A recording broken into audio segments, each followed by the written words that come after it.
श्रीमद्भागवत गीता अध्याय 18 उपसंहार संन्यास की सिद्धि। अर्जुन ने कहा, हे महाबाहो, मैं त्याग का उद्देश्य जानने को इच्छुक हूँ, और हे ऋषिकेश, मैं त्याग में जीवन संन्यास आश्रम का भी उद्देश्य जानना चाहता हूँ।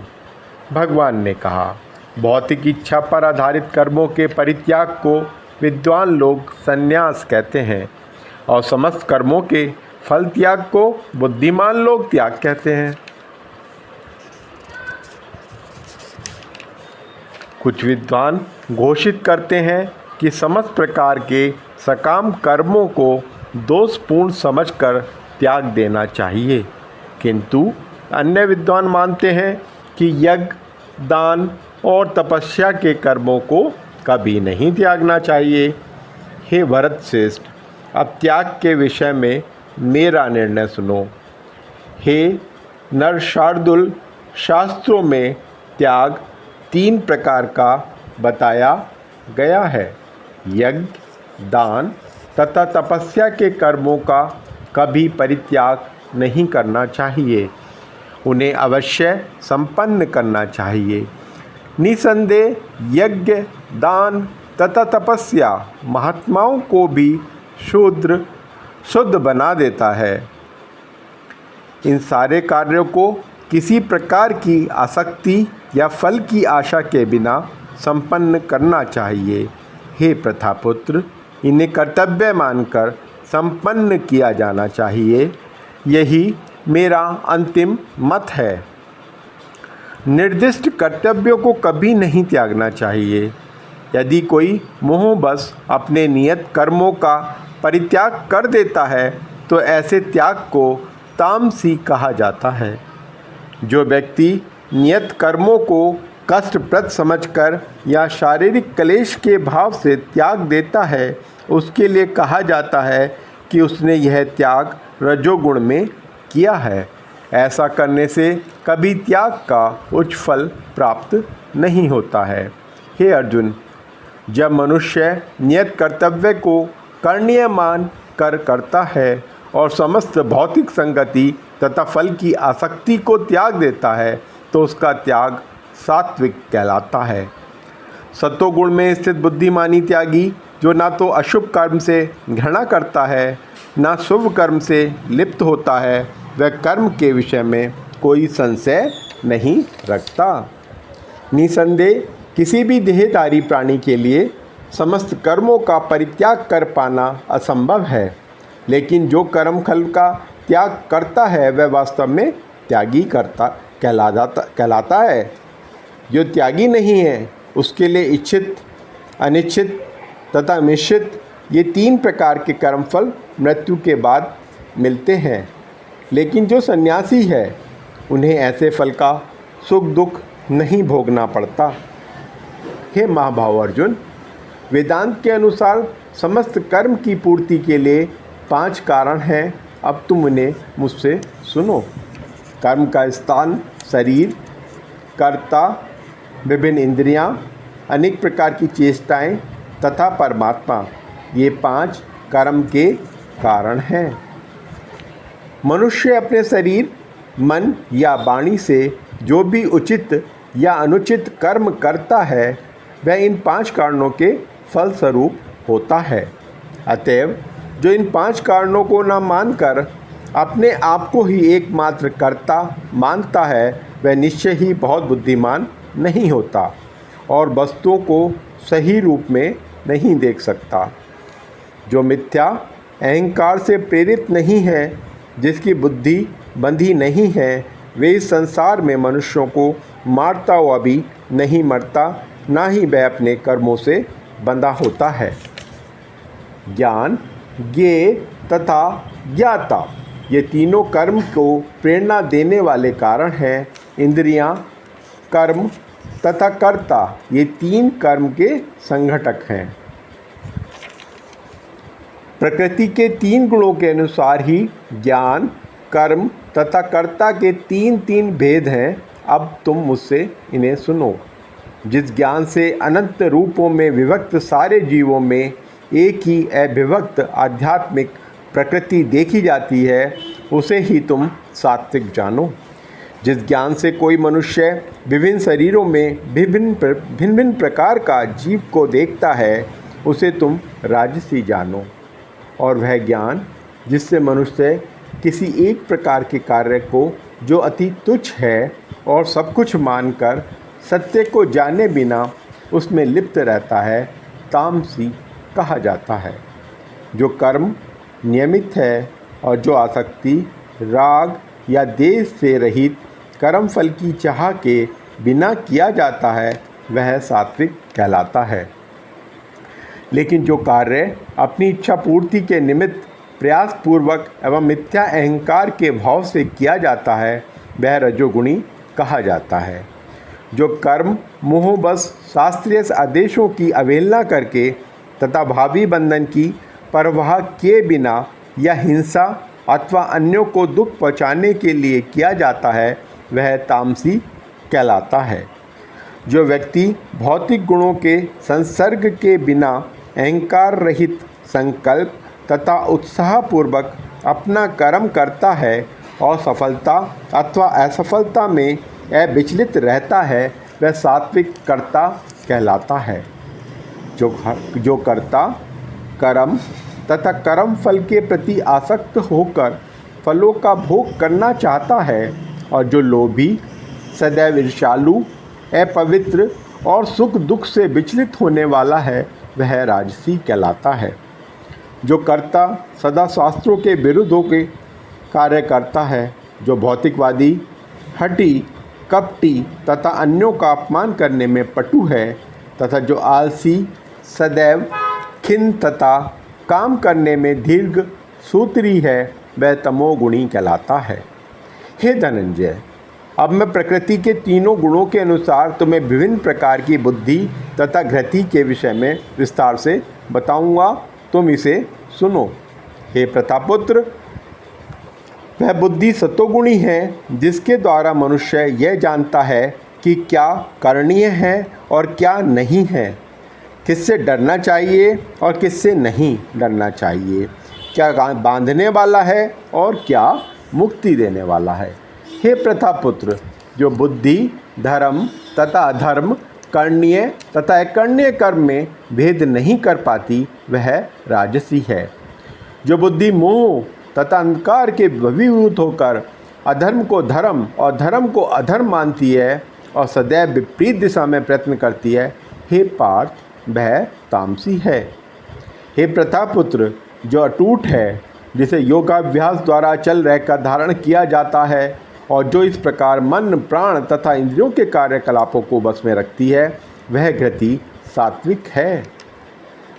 लेकिन हे अर्जुन, जिस घृति से मनुष्य धर्म, अर्थ तथा काम के फलों में लिप्त बना रहता है, वह राजसीय है। हे पार्थ, जो घृति सपन, भय, शोक, विषाद तथा मोह से परे नहीं जाती, ऐसी दुर्वृद्धिपूर्ण घृति तामसी है। हे भरत श्रेष्ठ, अब मुझसे 3 प्रकार के सुखों के विषय में सुनो, जिनके द्वारा बुद्ध जीव भोग करता है और जिसके द्वारा कभी कभी दुख का अंत हो जाता है। जो प्रारंभ में विष जैसा लगता है लेकिन अंत में अमृत के समान है और जो मनुष्य में आत्म साक्षात्कार जगाता है, वह सात्विक सुख कहलाता है। जो सुख इंद्रियों तथा उनके विषयों के संसर्ग से प्राप्त होता है और जो प्रारंभ में अमृत तुल्य तथा अंत में विष तुल्य लगता है, वह रजोगुणी कहलाता है। तथा जो सुख आत्म साक्षात्कार के प्रति अंधा है, जो आरंभ से लेकर अंत तक मोह कारक है और जो निद्रा, आलस्य तथा मोह से उत्पन्न होता है, वह तामसी कहलाता है। इस लोक में, स्वर्गलोकों में या देवताओं के मध्य में कोई भी ऐसा व्यक्ति विद्यमान नहीं है जो प्रकृति के 3 गुणों से मुक्त हो। हे परंतप, ब्राह्मणों, क्षत्रियों, वैश्यों तथा शूद्रों में प्रकृति के गुणों के अनुसार उनके स्वभाव द्वारा उत्पन्न गुणों के द्वारा भेद किया जाता है। शांति प्रियता, आत्मसंयम, तपस्या, पवित्रता, सहिष्णुता, सत्यनिष्ठा, ज्ञान, विज्ञान तथा धार्मिकता, ये सारे स्वाभाविक गुण हैं जिनके द्वारा ब्राह्मण कर्म करते हैं। वीरता, शक्ति, संकल्प, दक्षता, युद्ध में धैर्य, उदारता तथा नेतृत्व ये क्षत्रियों के स्वाभाविक गुण हैं।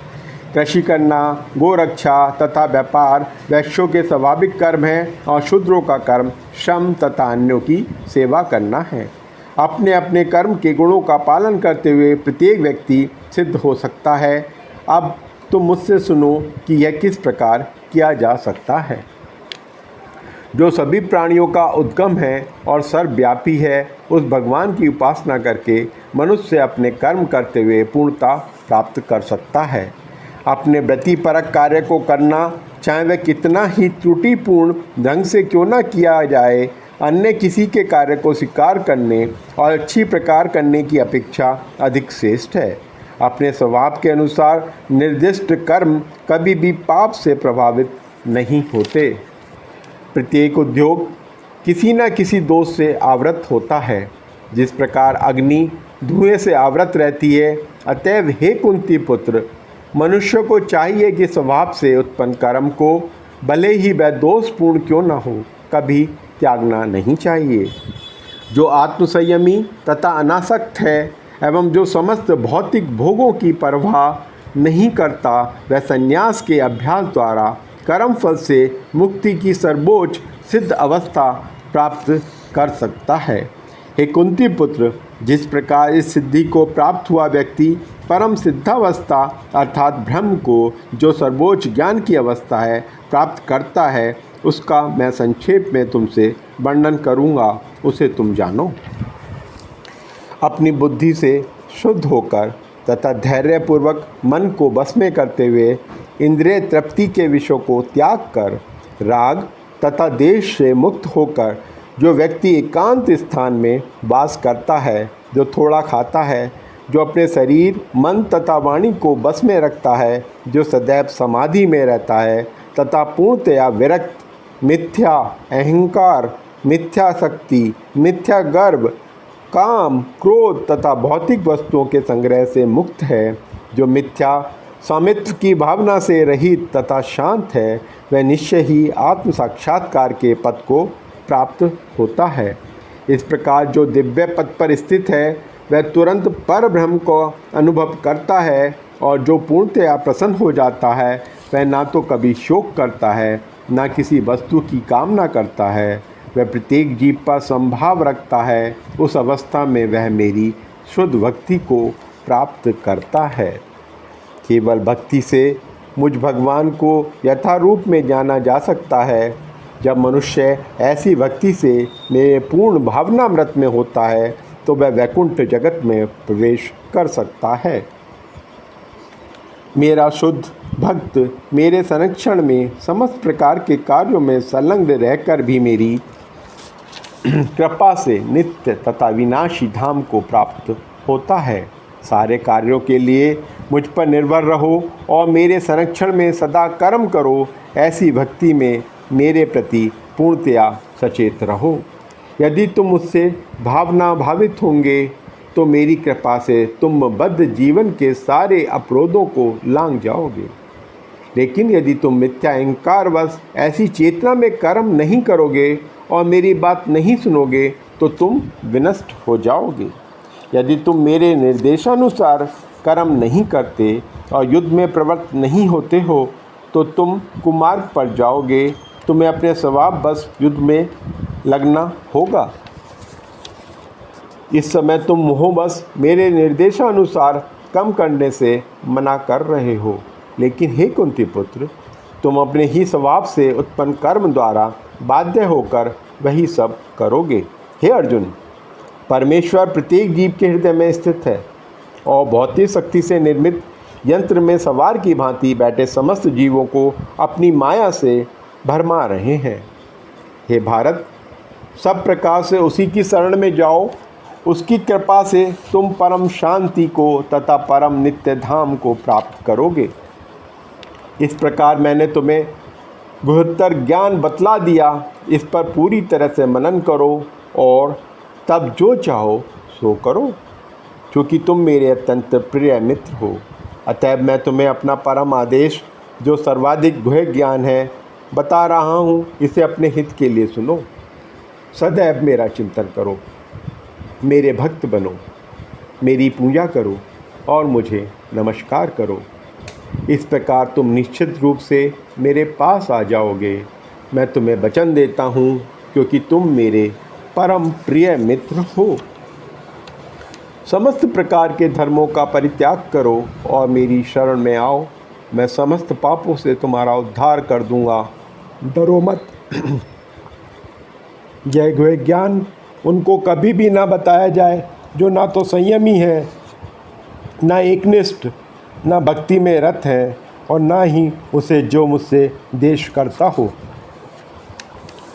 जो व्यक्ति भक्तों को यह परम रहस्य बताता है, वह शुद्ध भक्ति को प्राप्त करेगा और अंत में वह मेरे पास वापस आएगा।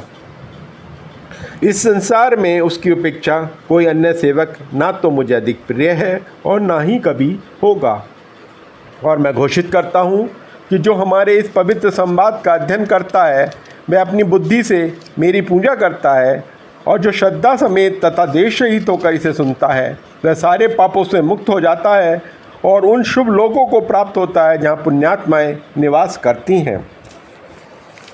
हे प्रतापपुत्र, हे धनंजय, क्या तुमने इस शास्त्र को एकाग्र चित्त होकर सुना? और क्या अब तुम्हारा ज्ञान तथा मोह दूर हो गया है? अर्जुन ने कहा, हे कृष्ण, हे अच्युत, अब मेरा मोह दूर हो गया। आपके अनुग्रह से मुझे मेरी स्मरण शक्ति वापस मिल गई। अब मैं संशय रहित तथा दृढ़ हूँ और आपके आदेशानुसार कर्म करने के लिए उद्यत हूँ। संजय ने कहा, इस प्रकार मैंने कृष्ण तथा अर्जुन इन दोनों महापुरुषों की वार्ता सुनी और यह संदेश इतना अद्भुत है कि मेरे शरीर में रोमांच हो रहा है। व्यास जी की कृपा से मैंने ये परम गुह्य बातें साक्षात योगेश्वर कृष्ण के मुख से अर्जुन के प्रति कही जाती हुई सुनी। हे राजन, जब मैं कृष्ण तथा अर्जुन के मध्य हुई इस आश्चर्यजनक तथा पवित्र वार्ता का बारंबार स्मरण करता हूँ तो प्रति क्षण आह्लाद से गदगद हो उठता हूँ। हे राजन, भगवान कृष्ण के अद्भुत रूप का स्मरण करते ही मैं अधिकाधिक आश्चर्यचकित होता हूँ और पुनः पुनः हर्षित होता हूँ। जहाँ योगेश्वर कृष्ण है और जहाँ परम धनुर्धर अर्जुन है, वहीं ऐश्वर्य, विजय, अलौकिक शक्ति तथा नीति भी निश्चित रूप से रहती है, ऐसा मेरा मत है। भक्तजनों, श्रीमद्भागवत गीता के 18वें अध्याय उपसंहार संन्यास की सिद्धि का भक्ति वेदांत तात्पर्य पूर्ण हुआ। हे भक्तजनों, आपसे अनुरोध है, विनम्र प्रार्थना है कि इस गीता का ज्ञान का अनमोल खजाना आप अपने तक ही ना रखें। अपने मित्रों, अपने सगे संबंधियों, अपने बच्चे, जिनको भी आप जानते हैं, उन तक इस गीता ज्ञान को शेयर करें। आप देखिए, आप दूसरों को जो देंगे उससे आपको कितना मिलेगा। इसलिए आपसे निवेदन करता हूँ कि इस चैनल को सब्सक्राइब करें और इसको लाइक करें और कमेंट में जय श्री कृष्ण लिखकर अपने सभी मित्रों को, संबंधियों को यह शेयर कर दें। आज का दिन आपका बहुत मंगलमय हो। आपकी जो इच्छाएं हों वो समस्त पूर्ण हो। आपके धन के द्वार खुलें। आपके लिए प्रभु सभी सुख संपत्ति का आगमन के लिए दरवाजे खोल दें। आपका भाग्य चमक जाए और आपके पास किसी भी चीज़ की कोई कमी ना रहे। ऐसी सद्भावना, ऐसी इच्छा रखते हुए मैं आप सबको प्रणाम करते हुए धन्यवाद बोलता हूँ। धन्यवाद, धन्यवाद, धन्यवाद।